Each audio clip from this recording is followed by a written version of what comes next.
Okay, there we go, we're recording now. So, this is, I'm just going to give a quick tutorial on the new Explorer that I've built. This is just me, but the LB&S is just because me and Bardo are working together now as like a shipping company. Let me show this. This is the interior. So, here we've got our con tower going down here. We've got our interior. You can see we've got tables and things here. This is our comfort area, the crew quarters, and then this is our actual control area, and then this is our sleeping and health area. Below here you see we've got weight blocks, fuel running all along the bottom here. We've got like a ton of fuel. You can get to the Arctic and back and what's in this thing. And then we've got our sensors here that have the interactive warning, proximity warnings. You've got your air tanks running all the way along the bottom here. Your exhaust tanks up here, pumps and things, the actual engine, more pumps and things, your air intakes up there, exhaust outputs there. And then if we go back here, you see we've got our fins here, we've got the logo here. Let's spawn it in. So, as stated in the thing, we literally can get around, if we go to 0.8 of the consumption, which gives us a good, I'd have to check the speed on that. It's not too slow. You can pull about 10 minutes in one dive, and literally in the time it's taking me right now to get into the submarine, it's completely filling the entire tank apparatus. This thing comes with thermostat, instructions on how to drive it right here. We've got like a little table here with a lamp, and we've got plate, fork, working stove, scuba gear over there, and this is how the lights work. Push that, they turn on. You've got exterior lights, con lights, deck lights, everything.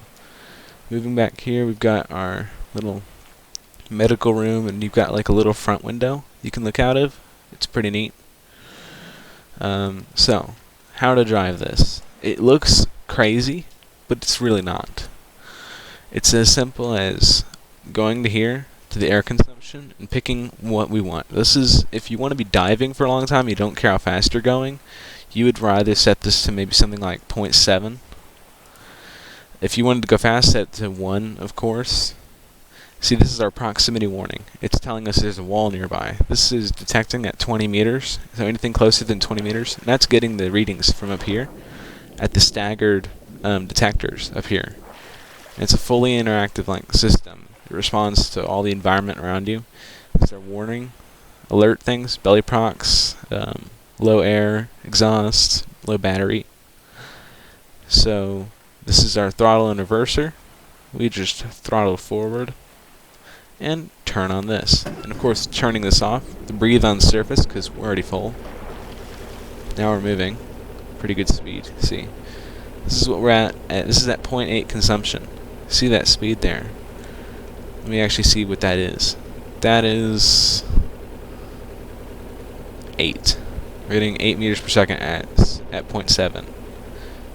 Now, all we do is we just push W, and we dip beneath the waves. And of course, the key thing about these diesels is they have excellent sound to them. And see, we're going like this, right? And if we look at our air consumption, it's just kind of whirring away over there. And we've got our disable gyro, and the ballasts are something you don't really need to use. They're just an auxiliary option that you can use. So now we're breathing on the surface,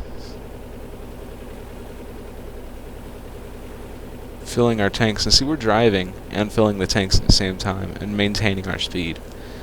So it's not like you have to stop or anything. We've got our compass. This is our belly proximity over time. Artificial horizon, rear view, altitude, fuel, and intake cam.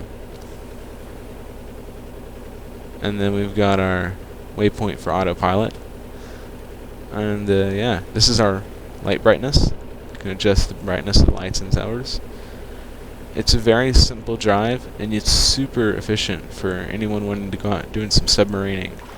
It's an excellent vehicle for all occasions that require submarines. This, oh yeah, you've seen some good shots of the engine. room. It is amazingly complicated. But it all balances out now. It all works. It makes a beautiful submarine.